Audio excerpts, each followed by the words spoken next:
Hi, I'm Dr. David Dobson. Welcome to Conversations. Today, my guest is Dr. Khoa Do, who goes by name Bin.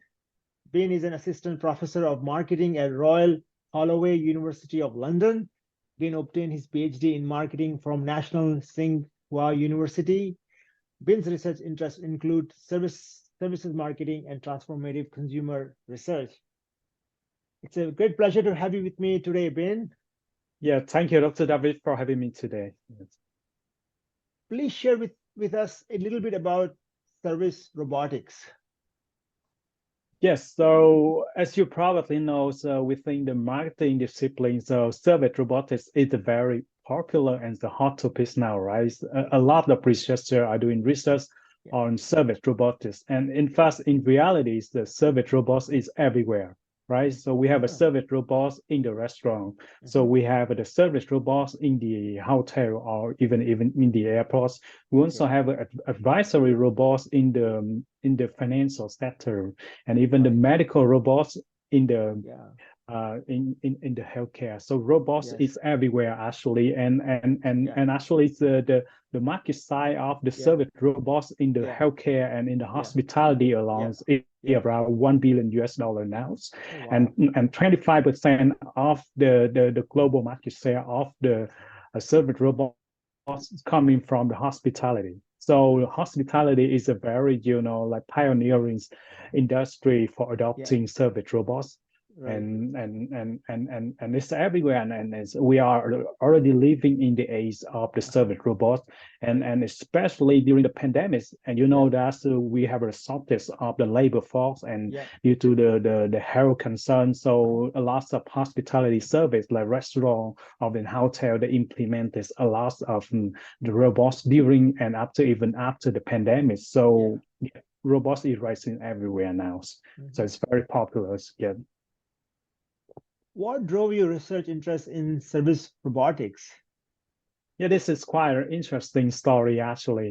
Okay. So, yeah, I remember when I first started my PhD journey at the National Tsinghua University in Taiwan. My first research area was sustainability and green marketing actually. And Okay. actually, my first publications were in psychology and marketing were green marketing's paper. And Okay. then, so I attended the first in-person conference in marketing Yeah. back in Singapore in summer in 2019. And Mm. that's where the Frontier in Service Mm. conference, which is Yeah. considered one of the largest, Uh-huh. service marketing conference. Yeah. And then in the gala, in the gala dinners. Yeah. So I did see that, most of awards were Yeah. given to people who did research on activity or intelligence, service robots, and Uh-huh. AI kind of thing. And then I talked to my advisor, so can I switch my research area now? And she said, yes, it's up to you. But everything have both sides. So something hot, which means that's something very competitive, right? Because a lot Yeah. of people are doing on that. And then and especially Yeah. when you want to start with Yeah. the new research Yeah. area, that means you have to get Yeah. familiar with the Yeah. literature again, and that, Yeah. that took a lot of time actually. Double And work. yeah, and then yeah, but yeah, I decided to take the risk, and Yeah. then it took me like I think nearly a half year, like 6 months, to only Wow. read papers about Yeah. the service robotics to get to know what these people are doing on service robots, Yeah. and what are Yeah. some room, some spaces that I can zoom in and Yeah. and develop my Yeah. research. So that's the Nice. story. That's why the service robots is my major research area in the coming years. Very nice. You recently published a study on how frontline anthropomorphized robots affect solar service consumption. Please tell me about your study. And yeah, actually, because when I started, so when I decided to switch to the service robotics, Uh-huh. I did some side research papers and some side project on service robots, and Hmm. actually those good one published in Journal of Service Management Yeah. about whether the robots should collaborate or should compete against the Yeah. human workforce in the Okay. hospitality Yeah. industry. but and the paper you just mentioned actually my third publication Okay. in the area of survey robots, but it's the top papers, and because Oh, the nice. Journal of Survey Research is the top Yeah. journal in marketing, and Yeah. that's what really the long story, that's and actually Yeah. so the idea of this paper Yeah. it started from a qualitative paper Yeah. between me and my former advisor back in Taiwan. Okay. So yeah, that's what the unpublished paper. But at that time, so we were doing something on Yeah. the solo consumers Yeah. in the restaurant. So how Okay. we try to Yeah. explore some themes and some pastime of solo dinings in the restaurant. And Okay. but there's nothing related to server Yeah. robots for that previous project. Uh, And uh-huh. then when I thought I had to do some breathtaking research or a process about server robot, Yeah.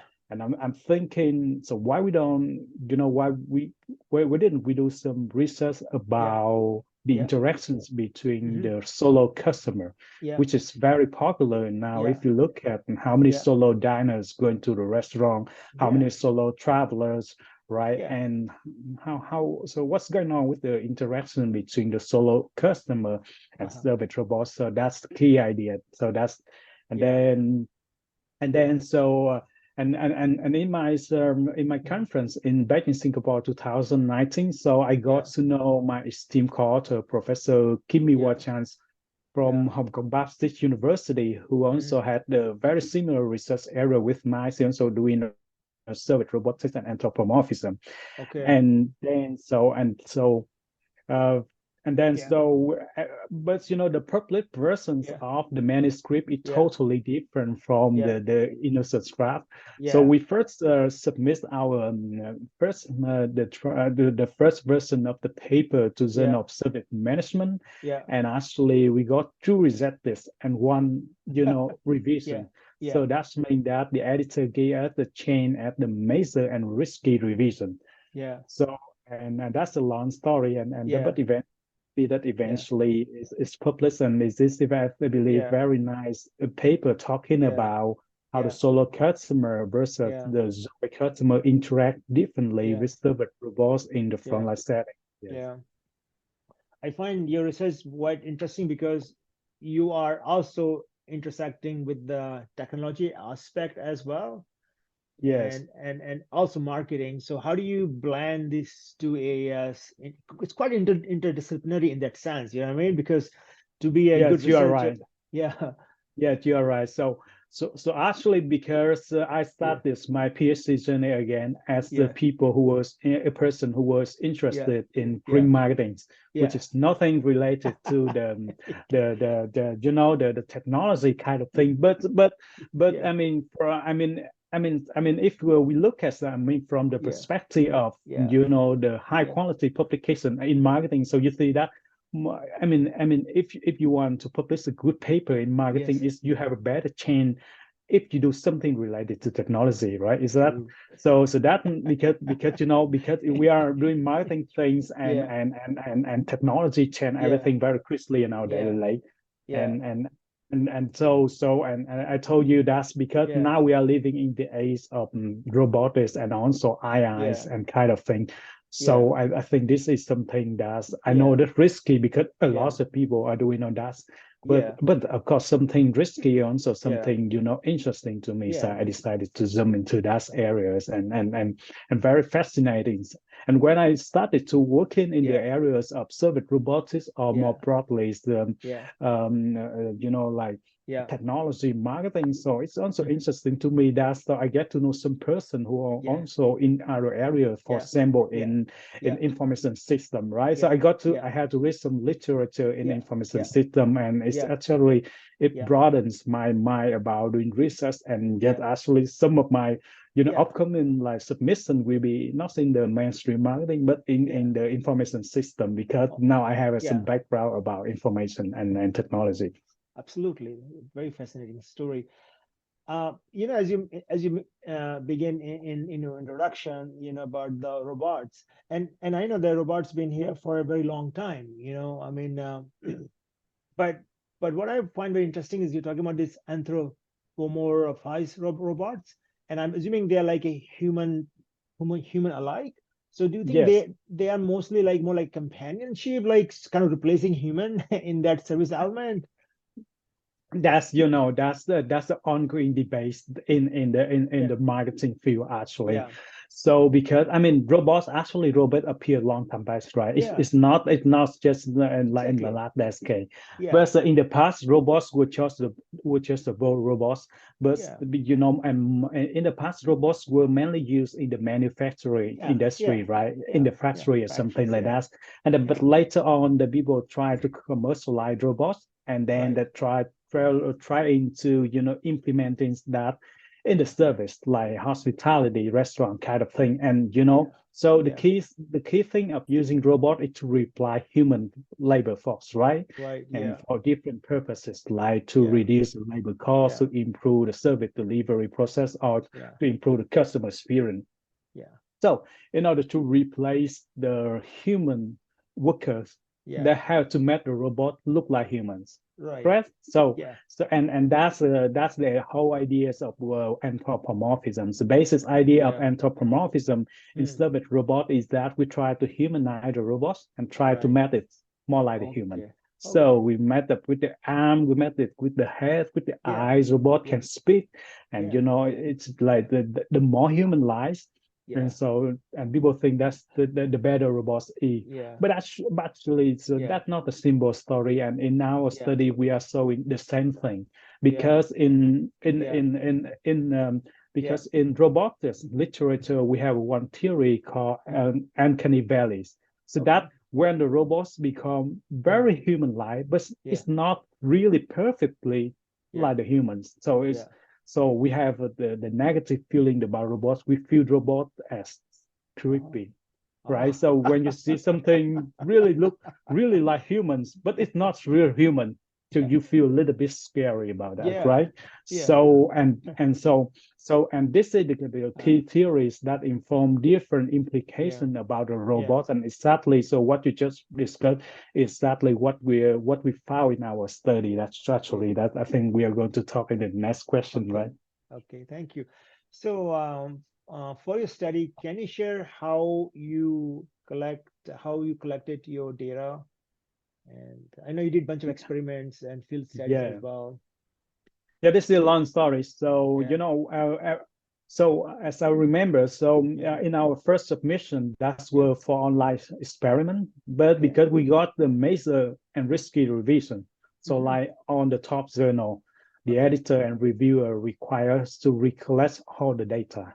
So okay. that means that Oh, our previous data were thrown away. We cannot use any of oh, the data before.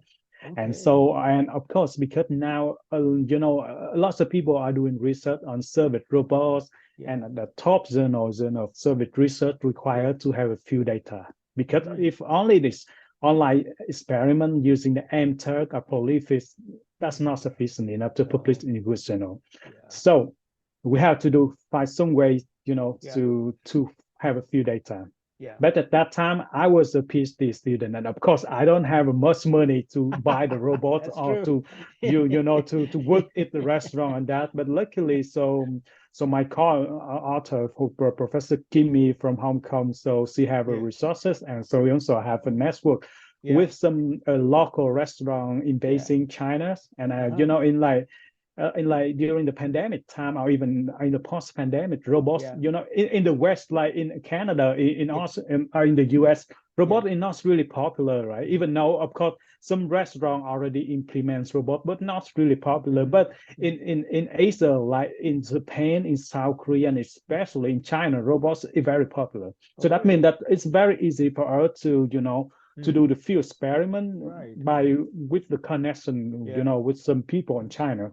Okay. So we have one local agency, local marketing agency in China, and of course, and he assisted us to collect a few data at the local Okay. restaurant in Beijing. Nice. That's and then I think it took 2 weeks to collect a few data. Uh-huh. It's quite fancy actually. It's not cheap. So yet, including the pre-test, it costed us around $8,000 for the Oh, field study. wow. That's a That's good. that allows, and of course, with how they have from my co-author. So Yeah. you know that, and I really couldn't have done that, right? So thanks again to my co-authors. Yeah. And of course, and we did a few experiment, and the result worked. That's wonderful. So and then so we are happy, and then we're more motivated and also Yeah. confident to move forward with the remainings of 3 different online experiments. Nice. And so with that, and then of course, you know, we had the few experiment. It's provide really strong evidence for our arguments, and then were able to convince the editor and reviewers that the manuscript has some potential to move forward. And then we got two different revisions, and before getting the final decision at a conditional acceptance, and then published Nice. last month. So it's really it's 2 year actually it's nearly it's a 3 years project, but and review time is for 2 year. Yeah. Wow. But I think it's paid off in the end. So and I'm happy with the result. Yeah. Great achievement. Congratulations. Yeah, thank you for that. What were the result of this study? Yes, we were talking a lot about the study and the story behind the thing, but we have not yet talked about the interesting. So back to your point, we just discussed about whether the anthropomorphism really matters, right? So now a story I find very interesting in that stuff. So in this story, in this paper again, we are comparing and how solo customer, like who are dining alone, who are traveling alone, compared to Zoe customer who are going to restaurant with friend or who are traveling with friend, react or interact differently with the service robots. And our study find that compared to the Zoe customer, solo customer have more feeling of social rapports with the robots because they are alone, right? And then it's some companions. And in that context, there's no friend around them. So robots is the only person that the solo customer can treat as a partner. So they have a more social bond with the robots or more social rapport with the robots. But on the other hand, so back to the theory I just discussed, the Uncanny Valley theory, because they are alone and because the robots is humanized, so they also feel that the robot is a little bit creepy to them, right? So this is kind of opposite and parallel mechanism. That's compared to the Zoe customer, the solo customer feel the robot have more rapports, but at the same time also is more creepy. So and the opposite mechanism cancel out and counterbalance. So so that means that eventually solo customer and Zoe customer have the same feeling of the robot. So now we need to put some boundary conditions so that it can activate the 2 different mechanisms differently, so that it can improve the service outcome for the robots, right? And in this paper, we are able to identify the in-group favoritism, the control deprivations, and the hedonic consumption goals as 3 key boundary conditions that can increase the level of rapport, but also, decrease the levels of eeriness for the customer, because the rapport is a positive mechanism, right? And the eeriness is a negative mechanism. So the positive mechanism is enhanced and the negative mechanism is reduced, so we can improve the service outcome for the robots.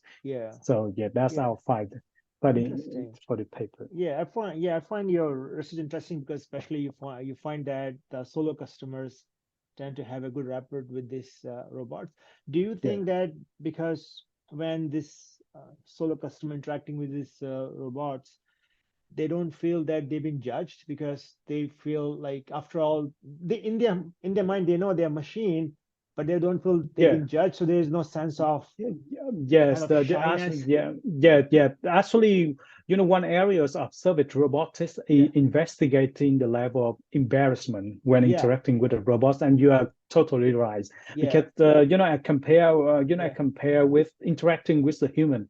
So interacting with the robots, people feel less trust, right?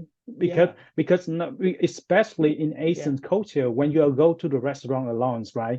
People we look at you and just, why this guy going to the restaurant alone or something like that, and that's really messy. But so that's why if it's not the human waiter, but a service robots come and serve you, and you have a more social bond with the robots because you Yeah. feel that's you feel that you feel that you are less trusted by the robots. So, Yeah. and your Yeah. point is totally correct. Yeah. Yeah. Yeah.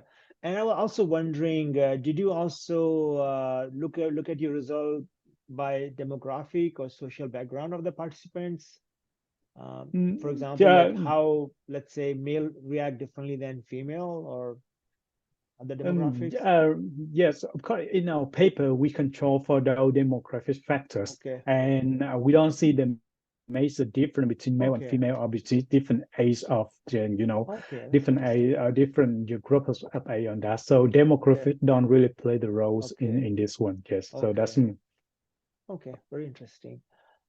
Um, what are the implications of your research to service providers, like hospitality in your case?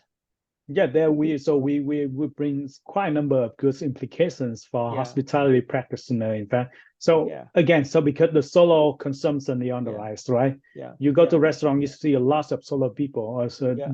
dining that restaurant, Yeah. right? So you go to a hotel, lots of people traveling alone. So Mm-hmm. it's really the major segment for Yeah. marketer now. It's no Yeah. longer the Yeah. Yeah. minority group, right? Yeah. So of Yeah. course we have to pay attention to that. And Yeah. in the ways of adopting service robots in the hospitality, so we bring some key implications. So first, we do see that. So if we can match the people think that the robots are in-group members, so Uh-huh. that can improve the service outcome for the solo customer. How we match the robots that in-group member in our experiment? So we put the national flag on the chest Okay. of the robot and also on the left arm, and that Okay. signal that signal the in-group favoritism feeling Yeah. for the customer. Yeah. So this is realistic. So for Yeah. example, if Yeah. so if your hotel Yeah. using the robot to Yeah. serve the domestic tourism, right? Yeah. Yeah. Domestic tourists. So Yeah. so that's mean that so when Yeah. the tourists check in at the hotels, and Mm. then you can use the local language. Oh, The really? Yeah. robots can use the local language to talk Oh, with with okay. the customer instead of using the only English. Or you can put the Yeah. national flag on the chest Yeah. or on the arm of Oh, the robots, and that can trigger the in-group favoritism for the solo okay. customer. So that's That's one great. implication.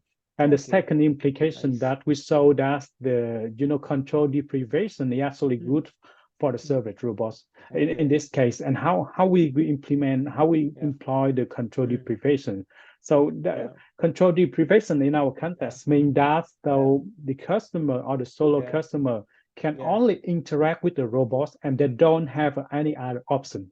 Yeah. So that means that in reality is that you can see that when you check in at the hotel, right, you Yeah. have either option that checking only with the robots Yeah. or checking with the robot with, Yeah. but we also have a frontline employee around us in case Yeah. that robots don't work and they can, Yeah. and come to Yeah. you and give further support to you. But we are showing that we really recommend Yeah. that the hospitality companies use the fully automated service process that's Yeah. the only managed by the robot to Yeah. serve the customer because that Yeah. trigger the feeling of control deprivation. Yeah. And Yeah. actually that's good for the robots. And the third implications is about hedonic consumption. So Mm-hmm. how can we create the hedonic consumption Okay. experience? So Yeah. this is this is doable, right? For example, for Yeah. the restaurant, they can change the atmospheres, right? They can change the ambient Yeah. cues like Yeah.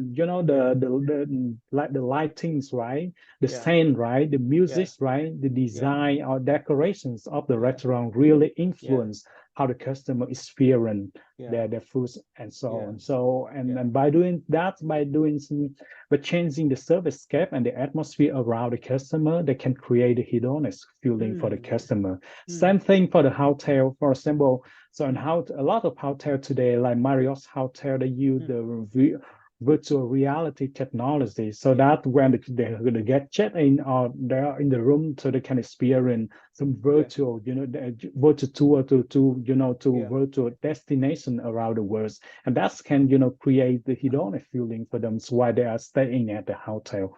Yeah. So yes, I mean I mean, so our paper is not only rigorous, but also it's very relevant to the hospitality practitioners. Absolutely. I'm just wondering, very interesting implications. Does there any ethics or social implication? Because now these robots are serving, kind of taking away the human, which traditionally the human role in hospitality industry.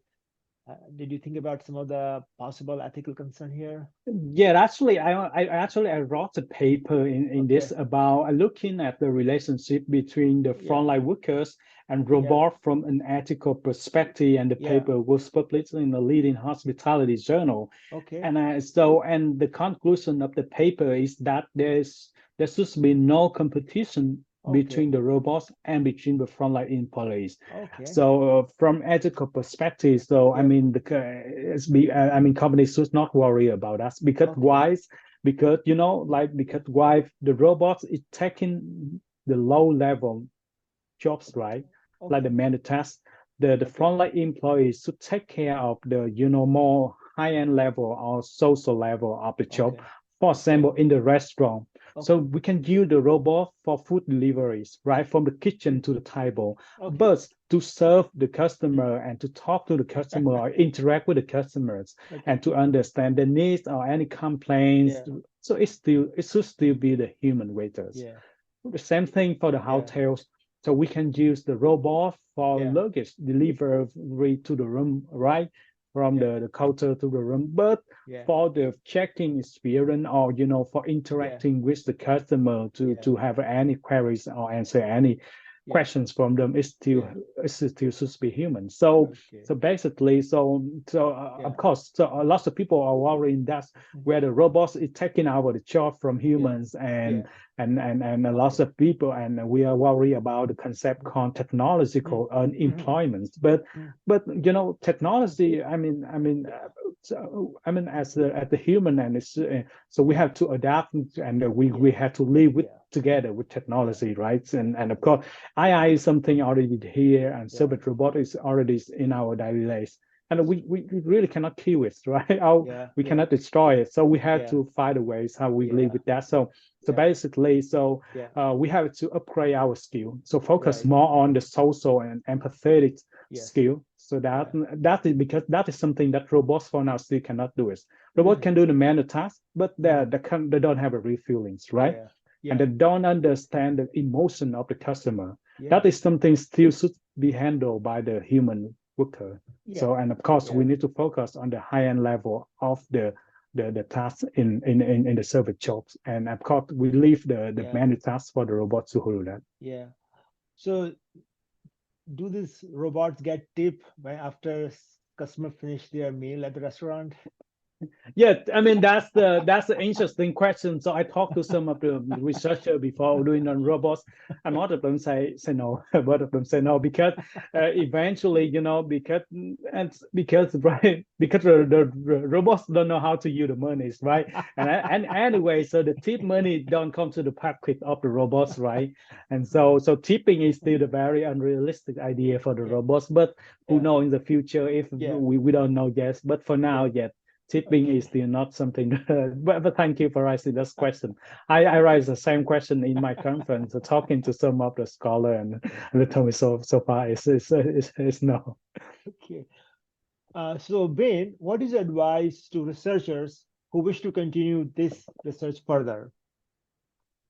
Yes, of course. So some of the advice that I can give it to the scholar doing research on service robots. So first of all, that's because 25% of the service robots. So that means hospitality industry, like hotel, restaurant, is really the pioneering sector, right? So that's why when anyone who's jumped into the service robot area. So most of the cases that we do in the hospitality industry. And actually there are also other, service areas that the robots are also popular. For example, in the financial sector, right? Or especially in the healthcare sector.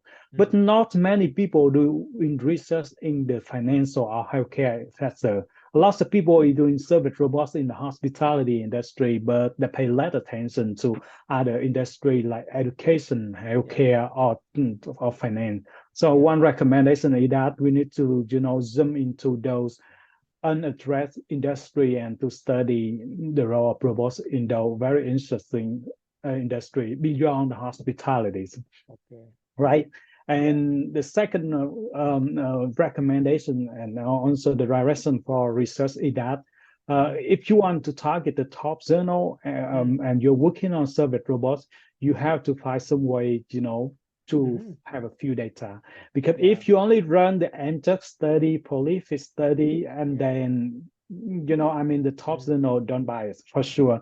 Yet likely that you will get that rejected. It's so I mean I saw like 2 months ago I reviewed I was invited to review for one paper in Journal of Service Research. It's an interesting paper, but the thing is that for experiment were online experiment, were lab experiment, scenario based experiment, and the editor didn't buy it, so got the rejected after the first round. So I really encourage the scholar that to find some way to to have few data to really improve and to really enhance the quality and the relevance of your paper. Because if you're doing robotics and only using the online experiment, and then that's that's not enough to target the tops. Thank you for your time, Ben. Have a great rest of your day. All right, thank you again, Dr. David.